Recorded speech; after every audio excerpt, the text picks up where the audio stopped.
Venuti qui stamattina. Volevo brevemente fare una introduzione, ringraziando i nostri ospiti,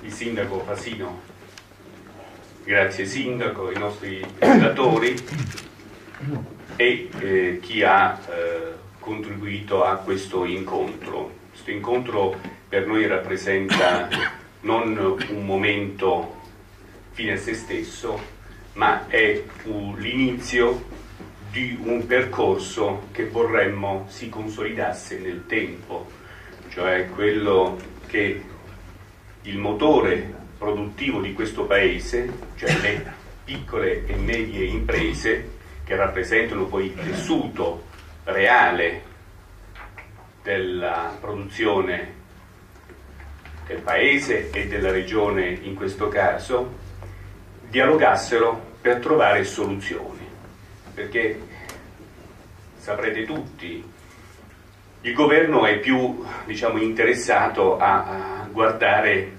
dall'alto alcune realtà, la realtà industriale, la realtà finanziaria, ma quello che risulta poi essere carente d'attenzione è proprio il mondo che produce. Ecco, noi vorremmo anche invogliare altri a intraprendere questo percorso affinché i due mondi, cioè quello della politica che poi dà gli indirizzi e quello del mondo produttivo, si incontrassero perché questo Paese, questa regione possano avere un futuro per i nostri figli. Io direi che il sindaco, se vuole darci il suo saluto. Va bene, io ringrazio naturalmente di questo invito e volentieri faccio qualche considerazione iniziale, poi mi scuso, ma la vita di un sindaco è complicata, quindi il sabato soprattutto è pieno di cose a cui il sindaco deve essere presente.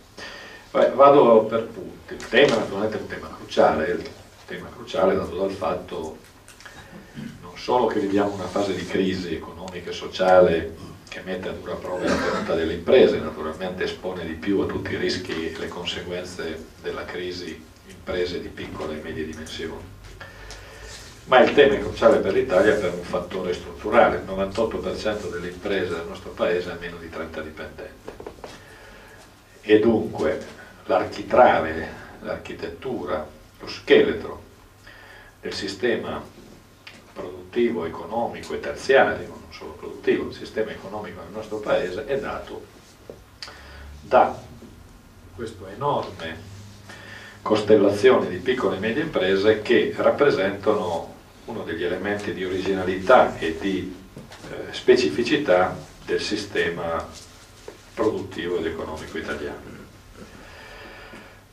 È significativo come l'Italia tra i paesi dell'Unione Europea continua a essere per struttura industriale il secondo paese,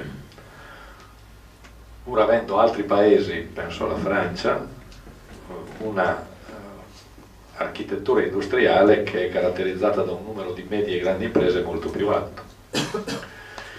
Quindi dico tutto questo per dire che quando si affronta il tema delle piccole e medie imprese in realtà si affronta il tema dello sviluppo del paese, perché è così rilevante e egemone la presenza delle piccole e medie imprese da sapere che quando affronti questo tema affronti in realtà il problema del sistema paese.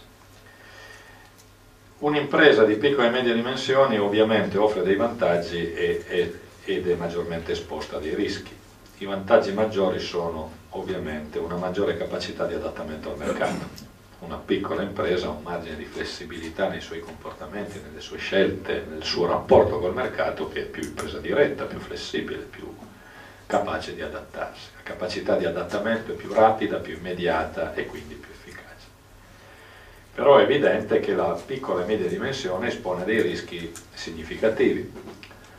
La capacità di autofinanziamento ha limiti evidenti, oltre una certa misura non va, in una fase in cui il credito è più caro e più stretto, questo limite risulta più evidente.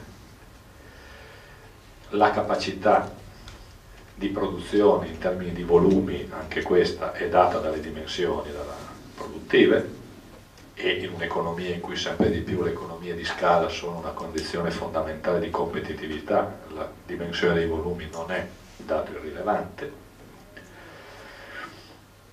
La capacità di innovazione sulla base soltanto delle risorse proprie è obiettivamente limitata, perché nessuna piccola e media azienda, o comunque sono rari i casi in cui una piccola e media azienda abbia le dimensioni e le risorse per avere un'attività di ricerca e sviluppo in proprio, autosufficiente, e in un sistema in cui il fattore competitivo è dato sempre di più dalla capacità innovativa, questa è un'altra questione rilevante.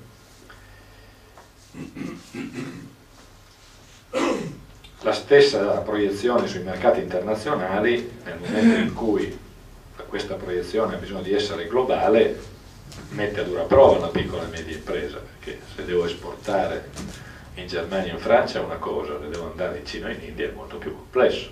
Non solo, ma proprio perché noi siamo una struttura di piccole e medie imprese, l'internazionalizzazione italiana è fortemente squilibrata rispetto a tutti gli altri paesi industriali a favore dell'esportazione e a svantaggio degli investimenti diretti all'estero, e si capisce questo. Per una piccola impresa esportare è più facile che non andare a fare un investimento diretto in un altro paese, ma questo sta diventando un punto di debolezza del sistema Italia, perché sempre di più i paesi che comprano non si accontentano di comprare prodotti, merci, vogliono comprare anche capitali, risorse, tecnologie, e quindi chiedono investimenti, non chiedono solo prodotti. Quindi da un lato noi dobbiamo sapere che la forza del sistema paese è la piccola e media impresa, dall'altro dobbiamo sapere che le dinamiche dell'economia globale tutte espongono maggiormente un sistema di piccole e medie imprese, perché obiettivamente la dimensione piccola e media ha, diciamo, dei limiti strutturali di autofinanziamento, di volumi produttivi, di innovazione e ricerca, di capacità di internazionalizzazione, che rischiano di farci soffrire di più. E questo significa che cosa allora? Che a maggior ragione noi abbiamo bisogno sempre di più di costruire in Italia delle politiche di sistema che mettano a disposizione delle imprese quelle cose che un'impresa dentro di sé da sola non è in grado di avere. Dirlo è facile, farlo è complicatissimo. Io parlo solo pochi minuti, ma avendo fatto io Ministro del Commercio Estero tra le tante cose della mia vita, vi potrei abbondantemente intrattenere su quanto sia complicato fare sistema per portare le imprese sui mercati, perché la piccola e media impresa è nata in primo luogo sulla base della forza e della capacità di intrapresa del suo fondatore e dei suoi eredi, cioè è nata e cresciuta sulla base di una cultura del far da sé, e non facilmente si colloca dentro una logica sistemica. Non è un problema di cattiva o buona volontà, anche questo è un problema strutturale. Quando io leggo sui giornali queste cose, bisogna che le imprese piccole e medie crescano di dimensione, è una frase, cosa vuol dire? Perché se si allude al fatto che 2 piccole, 3 o 4 piccole imprese si devono fondere, è un obiettivo velleitario astratto, perché nessuno di quelli che l'ha fondata vuol fondarsi con un altro. Quindi è più complicato di così. E allora che cosa si deve fare? Ma io penso che dobbiamo però essere consapevoli che nell'economia di oggi, è un'economia globale, nessuna impresa, neanche un'impresa grande,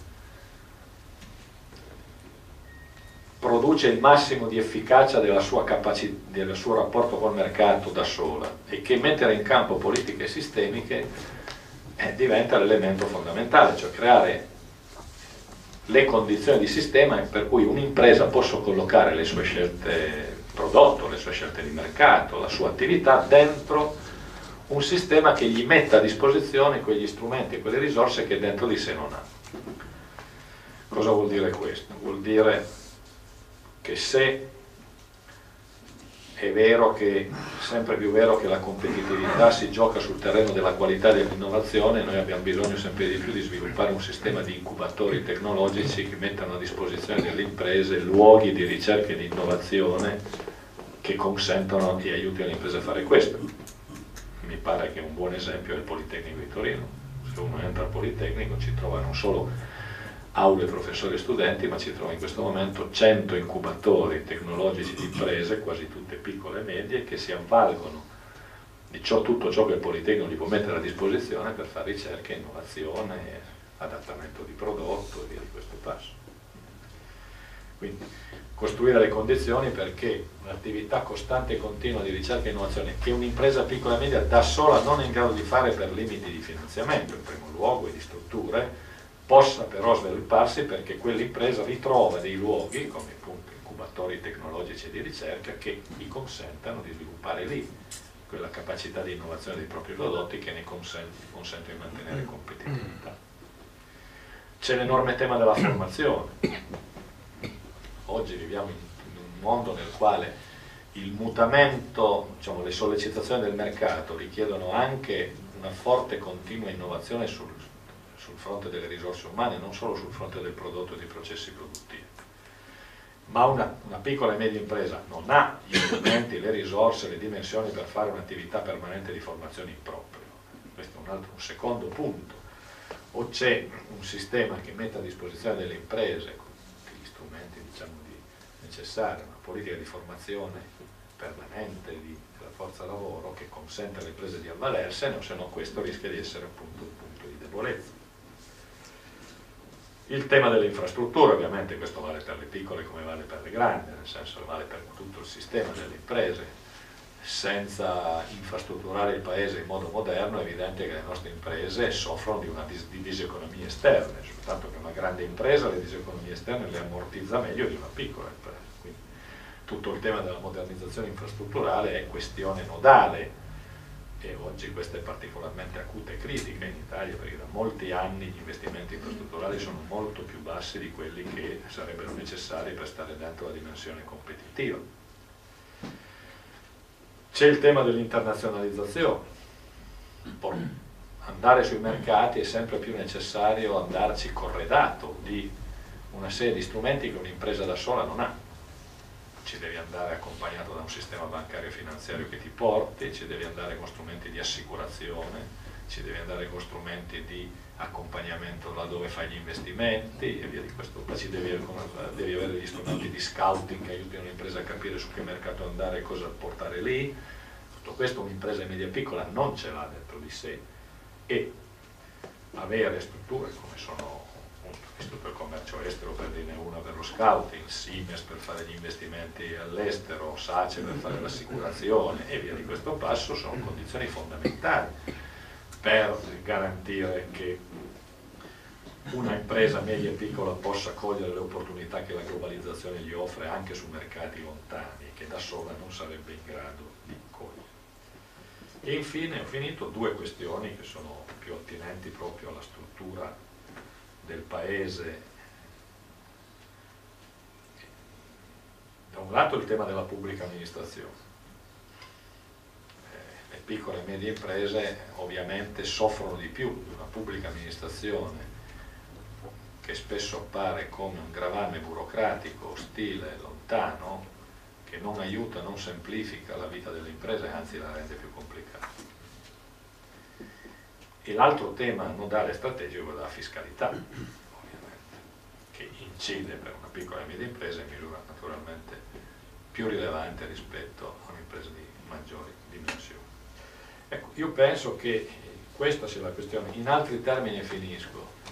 Cambia la funzione dell'attore pubblico nell'economia di oggi, cioè se negli anni 50, 60, 70 e prima ancora, insomma, per tutto il Novecento c'era un ruolo dello Stato come produttore di merci e di beni, le auto, Alfa Romeo, la siderurgia, no? E via di questo passo, energia, eccetera. Oggi il ruolo degli attori pubblici per dello Stato non è più questo, non è quello di essere produttori di beni e di merci, perché il mercato è in grado con i suoi attori economici di produrre tutti i beni e tutte le merci di cui il Paese ha bisogno e che il mercato chiede. Quello su cui c'è la necessità di intervento degli attori pubblici è sugli snodi di sistema, su quei fattori che che rappresentano, diciamo, gli elementi di contesto e di quadro senza i quali la solitudine dell'impresa è più acuta e naturalmente delle imprese piccole e medie ancora di più. Infine un'ultima considerazione: quando parliamo di piccola e media impresa, e la simbologia qui mi pare significativa, abbiamo tutti, a Torino di più, ma in generale abbiamo tutti in testa la piccola e media impresa industriale. Attenzione che la piccola e media impresa è la dimensione di tutto il sistema, no? E che, diciamo, quel 98% di imprese che ha meno di 30 dipendenti, c'è gran parte del terziario italiano, c'è un pezzo fondamentale dell'agricoltura italiana, no?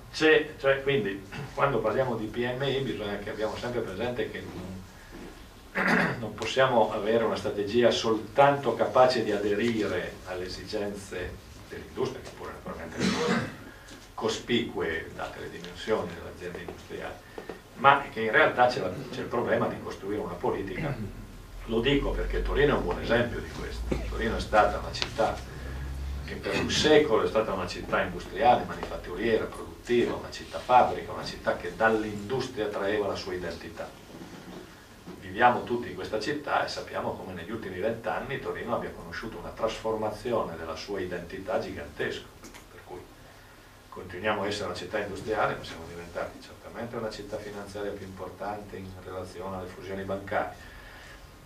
Siamo una città sempre di più di tecnologia, di ricerca, di innovazione, più che di prodotto seriale.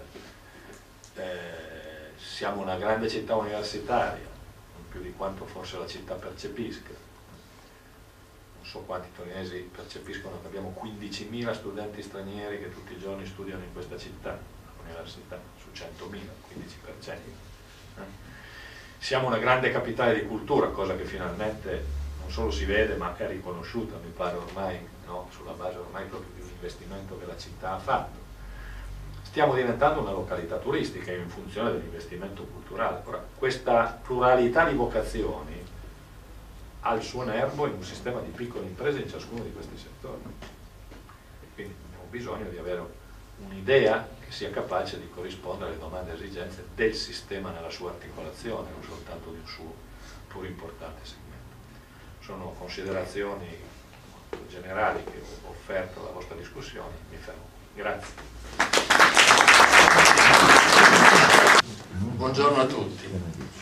Mi fa molto piacere aver sentito il sindaco Fassino che ha introdotto, direi, la breve relazione che vorrei leggervi e che tocca tutti i punti, esattamente tutti gli stessi punti che io cercherò di approfondire. Quindi lo ringrazio, anche se non è qui, della sua presenza, e ringrazio, direi, tutti gli oratori, le associazioni imprenditoriali che sono presenti e soprattutto il pubblico in sala che è venuto ad ascoltarci.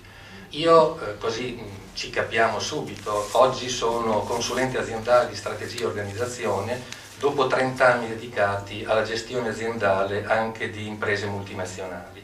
Sono ancora un imprenditore perché sono ancora socio in un'attività imprenditoriale e sono docente universitario alla facoltà di economia dell'Università di Bologna. Quindi in effetti la mia posizione qui è abbastanza bivalente, nel senso che potrei anche sedermi accanto agli imprenditori perché come loro tutti i giorni mi sono sporcato le mani in fabbrica e ho capito veramente quali sono i problemi degli imprenditori oggi. Quindi vi parlerò brevemente perché è importante a mio avviso, prima di parlare di PMI, capire da dove arriviamo e quali sono le ragioni vere di questa crisi, perché se ne parla tanto ma alla fine probabilmente pochi dicono le cose come veramente stanno. Questa mattina quando sono andato a fare colazione ho aperto questo giornale che è il Sole 24 Ore di oggi e dicevo alle persone che erano sedute assieme a me, di fianco a me, che sto diventando cinico, nel senso che davanti a notizie drammatiche mi viene quasi da sorridere, perché è possibile che oggi qualcuno scopra che le infrastrutture sono ferme. Forse c'è qualcuno che o non ha sentito o aveva dei deficit probabilmente, e che gli investimenti stanno crollando. Cioè come si fa a dire queste cose dopo anni e anni e anni che non facciamo assolutamente nulla? Quindi vediamo adesso un attimo velocemente, secondo il mio modesto punto di vista, qual è l'origine della crisi che stiamo attraversando. Negli anni '80, con Margaret Thatcher e Ronald Reagan, si fa strada la deregulation, che tende a favorire il commercio senza troppe regole, ma fino al 1990 il differenziale tra redditi e patrimoni più alti e quelli più bassi tende a ridursi.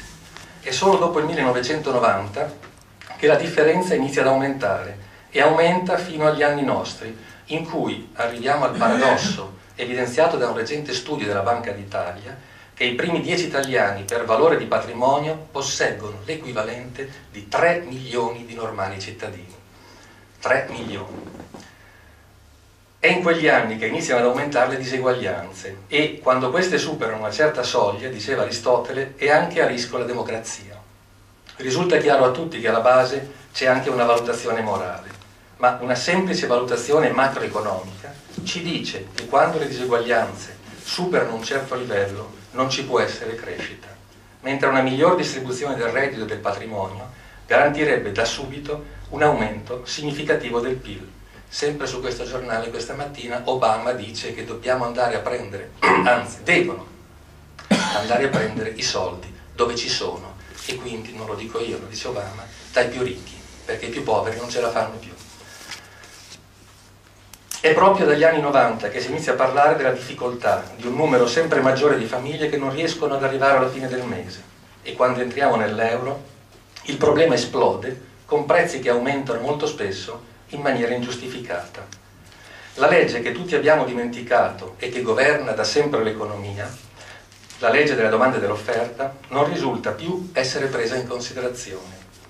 Abbiamo creato un circolo vizioso invece che virtuoso, dove, anno dopo anno, il potere d'acquisto di un numero sempre maggiore di famiglie è diminuito, facendo calare quindi i consumi.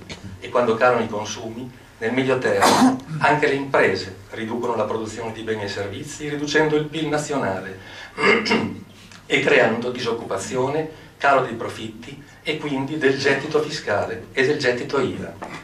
Poi nel 2008 arriva la crisi finanziaria che, come la goccia che fa traboccare il vaso e che goccia, getta nel panico il sistema finanziario globale che per salvare se stesso trasferisce a valle, cioè all'economia reale, tutti i suoi problemi di liquidità. E qui inizia il secondo tempo del tragico film di cui tutti quanti noi siamo al contempo oggi attori e spettatori. La finanza sana, nata con i francescani all'inizio del 1400 con i Monti di Pietà per combattere l'usura e poi sviluppatasi attorno alle prime banche alla fine del XV secolo con l'obiettivo di aiutare l'artigiano o l'artigianato e il commercio, si è poi trasformata via via, arrivando sino ai giorni nostri, in cui è principalmente mutuata solo dalle BCC, che sono rimaste quasi le uniche fedeli alla vera missione della banca, che ha, o dovrebbe avere, come scopo fondante quello di utilizzare i depositi per dare credito alle famiglie e alle imprese, cioè a quella che si suole chiamare l'economia reale. È arrivato il momento in cui questa economia di carta, economia virtuale, che sposta ricchezza nei mercati finanziari globali, pari a 12 volte il PIL mondiale, e governata sembra da non più di 30 persone, venga ricondotta entro confini governati da precise leggi internazionali, separando anche definitivamente le banche d'affari dalle banche tradizionali. Questa speculazione finanziaria è anche all'origine del famigerato spread che ha messo in gravissime difficoltà Portogallo, Irlanda, Grecia, Spagna e Italia, a partire dal 2010-2011, dove, agendo sul differenziale dei tassi, qualcuno ha fatto affari d'oro. È altrettanto chiaro che la speculazione è andata a colpire gli stati più deboli per debito pubblico, sistema bancario, credibilità del sistema politico, costringendo questi paesi a cure talmente radicali che, non avendo correttamente coniugato misure di austerity con misure per la crescita, ma intervenendo principalmente con aumenti fiscali e tagli dello Stato sociale a livello orizzontale, la cura attuata sta uccidendo il malato. Basta vedere cosa sta succedendo in questi giorni in Grecia e in Spagna, dove ogni giorno decine di migliaia di persone sono costrette ad abbandonare gli appartamenti perché non hanno più soldi per pagare i mutui. Basti pensare quali potranno essere le ripercussioni sul nostro sistema paese del pareggio di bilancio e del fiscal compact. Col fiscal compact noi dovremmo recuperare 50 miliardi all'anno perché dobbiamo ritornare a debito zero entro 20 anni, in aggiunta a tutto quello che dovremo pagare. Quindi lacrime e sangue e nessun tipo di ripresa. In Italia questi 4 anni di crisi, e qui do qualche numero, non nel senso che do i numeri, ma do qualche numero per capire effettivamente dove siamo, a parte una piccola risalita nel 2010, noi abbiamo perso 4,5 punti di PIL fino ad oggi, che uniti a 2,5 di quest'anno e forse a 0,5 punto, 1 punto l'anno prossimo, ci portano ad un calo dall'inizio della crisi di 8 punti sul PIL. L'Ocse, non più di un mese fa, quindi non una persona normale come noi, ma col suo segretario generale Gurria, ci dice che se saremo bravi a fare i compiti a casa, come dal linguaggio orribile di questi giorni, perché non capisco quali compiti a casa dobbiamo fare, potremo riguadagnare 0,4% di PIL annualmente, che significa, attenzione ai numeri, tornare alla situazione di pre-crisi dopo 20 anni. Allora, quando si parla di ripresa, vuol dire che perdiamo un po' meno rispetto all'anno precedente, non vuol dire che siamo in ripresa. La ripresa vuol dire quando saremo tornati alla situazione di pre-crisi, allora torneremo veramente a crescere, se no si può parlare solamente di inversione di tendenza, matematicamente parlando. Quindi se sono 20 anni, visto che l'anno prossimo perderemo ancora, dai dati che dà l'Ocse, non che do io, ritorneremo alla situazione pre-crisi nel 2034. Cosa si dice tutto ciò? Si dice che indipendentemente dai 10 o 20 anni che ci occorreranno, e la Merkel qualche giorno fa ha detto che almeno ci saranno altri 5 anni di crisi, e lo dice la Germania, dove la situazione sta peggiorando di giorno in giorno, e l'anno prossimo è previsto quasi un pareggio a livello di PIL nel paese che traina l'Europa, e questo è normale perché siamo tutti interconnessi oggi, e quindi se altri mercati non comprano più, anche la Germania, che è un paese tipicamente esportatore, non produce e non vende più.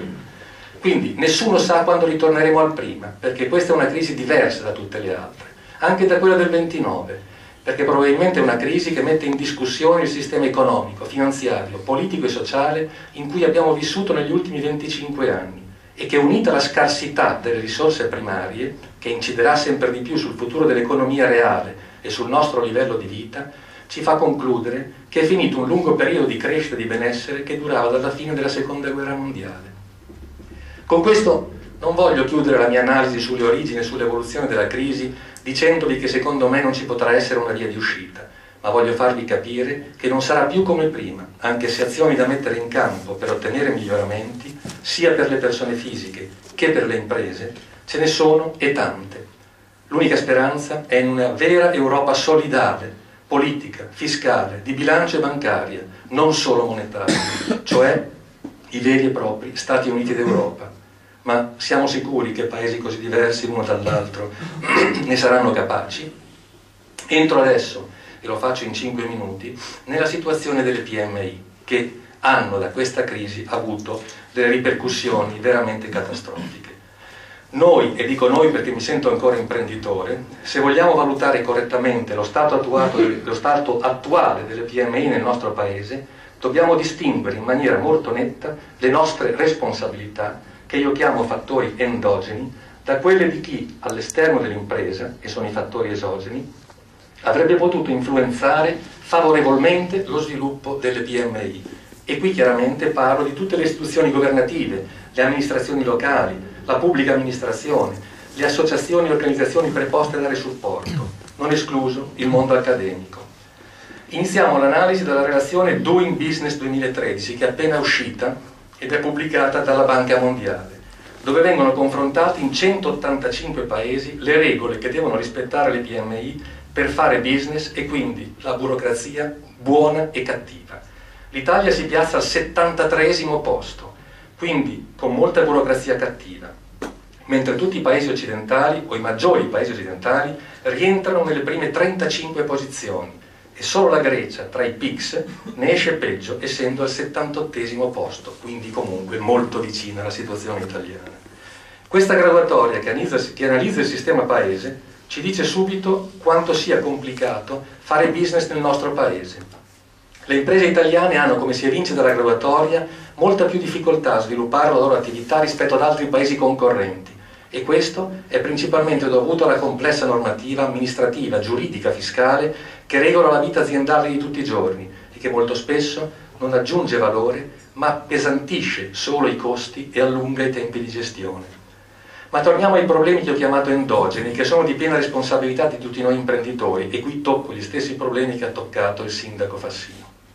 Il problema prioritario e significativamente presente nella maggioranza delle PMI è relativo alla mancanza di una chiara strategia di prodotto mercato che coinvolge in pieno la nostra capacità di investire in maniera sistematica e continuativa in ricerca e sviluppo, quindi offrire ai mercati prodotti, servizi e processo produttivo sempre innovativi e in progetti di internazionalizzazione strutturata. Pensate che in Italia si investe circa l'1% del PIL, mentre in molti altri paesi sviluppati più del doppio, e che l'Unione Europea ci ha chiesto di passare in tempi brevi al 3%, di cui per i privati 2% ed 1% per la pubblica amministrazione. In questi anni difficili tutte le analisi relative alle imprese ci dicono che quelle che hanno sentito meno la crisi sono quelle che hanno investito maggiormente nei due settori sopracitati. Dagli investimenti in innovazione di processo dipende poi anche la produttività, che oggi è in discussione fra associazioni imprenditoriali e sindacali, che ha anche come altro parametro fondamentale il costo del lavoro, di cui parleremo più avanti.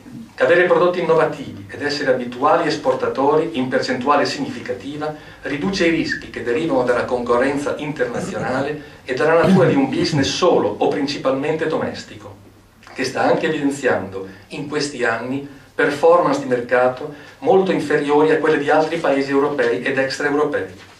Altro problema che grava a volte anche in maniera pesante sui risultati aziendali è la mancanza di manager competenti che affianchino l'imprenditore nella direzione aziendale con tutta la loro esperienza maturata, che in momenti difficili come questo può fare la differenza, non escludendo interventi di formazione strutturata a livello nazionale, stessa cosa che ha detto il sindaco Fassino, ma strutturate a livello nazionale per gli stessi imprenditori e manager.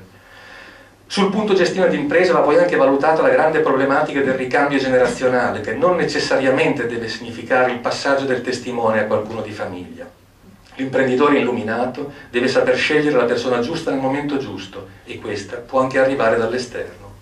Concludo l'analisi dei problemi di tipo endogeno considerando la nostra scarsa propensione a fare rete con altre imprese, che proprio in questo momento potrebbe essere la strada vincente per incrementare gli investimenti in ricerca e sviluppo, in internazionalizzazione e in risorse umane, tre fattori oggi e comunque sempre fondamentali per il successo, oltre a facilitare molto probabilmente anche l'accesso al settore del credito. Ma tutti noi sappiamo quanto l'imprenditore sia giustamente attaccato alla propria impresa come ad un figlio, ed è quindi comprensibile la difficoltà che egli evidenzia nell'unirsi ad altri con cui deve condividere le scelte ed ogni decisione che prima competevano solamente a lui. È comunque altrettanto vero che questo amore filiale a volte può essere così forte da portare l'impresa in una situazione di grande difficoltà, derivante dal non voler condividere con altri, e questa è una forma di egoismo che a tutti i costi dobbiamo evitare. Consideriamo ora i problemi che ho chiamato esogeni e che ci arrivano dall'ambiente esterno in cui l'impresa opera. È ormai universalmente riconosciuto che il carico fiscale sulle imprese, IRES, IRAP, cuneo fiscale, è talmente alto che ne limita la redditività e la produttività nelle voci IRAP e cuneo fiscale, fiscalità che invece di scendere sta continuamente aumentando. Siamo ormai arrivati ad un carico fiscale per il Paese pari al 55% e molto superiore alla media europea. Un altro fattore fondamentale è quello del credito, che non solo incide sull'operatività quotidiana, ma limita anche gli investimenti necessari per la crescita e per la produttività. Il problema qui è duplice, perché tocca sia la liquidità, sempre meno disponibile, ma anche l'alto costo del denaro. Collegato al problema del credito c'è anche quello dei confidi, che dovrebbero offrire garanzie agevolanti l'erogazione del credito stesso alle imprese, ma che sono ancora sottocapitalizzati e troppi. Anche su questo punto il Ministero dello Sviluppo Economico, di concerto con quello dell'Economia, dovrebbe intervenire. Non ultimo il rapporto con l'università e con i centri di ricerca collegati, fondamentale per incentivare programmi di innovazione, di ricerca e sviluppo. Questo mondo però è stato fino ad oggi un mondo difficilmente praticabile dagli imprenditori, perché difficilmente accessibile, sentito anche lontano, e con il quale era difficilissimo dialogare, perché si parlavano due lingue diverse, quella del sapere e quella del fare. Nessuno sapeva a chi rivolgersi, quali erano le reali possibilità per l'impresa e che cosa si poteva ottenere. Questo rapporto impresa-università, legato anche ai fondi europei che l'Italia utilizza solo per il 60%, il 40% ritornano indietro ai nostri partner europei che li spendono tutti e sono soldi nostri, diventa oggi strategico per ripartire. Ma non dimentichiamoci che l'imprenditore ha poco tempo disponibile e quello che ha lo spende in azienda per ridurre i problemi creati da questa crisi. È quindi indispensabile che siano le istituzioni tutte ad andare in azienda, presentando all'imprenditore tutte le opportunità che da loro possono essere offerte. Quindi non più istituzioni nei loro castelli dorati e inaccessibili, ma porte aperte e collegamenti strutturati. Stendiamo poi un velo pietoso sui costi dell'energia, che sono più del doppio rispetto a quelli di altri paesi europei, e sulla situazione delle infrastrutture che collegano all'interno il paese e all'esterno l'Italia al mondo. Sempre da uno studio della Banca Mondiale siamo al 22esimo posto su 155 paesi analizzati. Porti container. Per tonnellaggio del carico siamo al 16esimo posto. Il nostro porto principale è Genova e movimenta solo un decimo rispetto a Rotterdam. Aeroporti, traffico merci, nei primi 30 del mondo non ne abbiamo neanche uno. Ferrovie, siamo appena partiti con l'alta velocità dopo che in altri paesi queste linee erano attive, in Giappone da 50 anni, non da 5 anni, da 50 anni, negli anni 60 che il Giappone ha iniziato lo sviluppo dello Shinkansen, che è il treno veloce, e da 30 anni col TGV in Francia. Il meridione e la dorsale adriatica sono ancora al Medioevo. Questo porta problemi enormi alla mobilità delle persone. Autostrade, dopo il grande boom degli anni 60 e 70 siamo praticamente rimasti fermi e altri paesi che erano inizialmente più arretrati ora sono all'avanguardia. Mi avvio alla conclusione e che cerco di concretizzare con 2 punti. Il primo è: i problemi, come abbiamo visto, sono tanti ed occorre analizzarli e risolverli nella loro totalità, evitando di prenderli uno a uno, perché tutti interconnessi, e valutando comunque le priorità per le imprese. Capite quindi la complessità del momento. Occorre però anche valutarli sotto un aspetto nazionale e non settoriale, come molto spesso si è fatto perdendo di vista l'insieme ed intervenendo a pioggia o in modo troppo parcellizzato, senza quindi risolvere alcun problema. Basta guardare a come oggi le regioni distribuiscono i fondi alle imprese. È assolutamente necessario quindi definire una unica cabina di regia per le piccole e medie imprese che possa valutare il tutto nel suo insieme e prendere le decisioni giuste in un'ottica di paese. Il secondo punto, come ho cercato di far capire, è relativo al fatto che occorre assolutamente un governo per le PMI che comprenda veramente i problemi e agisca di concerto. Diceva il sindaco Fassino che il 96% delle imprese italiane o il 95% sono inferiori alle 30 persone, 30 dipendenti. Beh, io posso dirvi che il 99,9% è inferiore alle 250 unità, così come definito dalla Comunità Economica Europea nella definizione delle PMI. Quindi sono solo 4.000 erotti imprese su 4 milioni erotti che hanno più di 250 persone dipendenti. Quindi un governo che si chiami tale, un governo per le PMI, deve fare di più. Noi riteniamo che si possa fare. Questo è l'argomento della tavola rotonda che ho cercato di introdurre e che entrerà nel dettaglio delle singole e specifiche misure.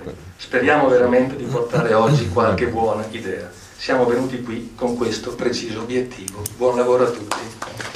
Grazie.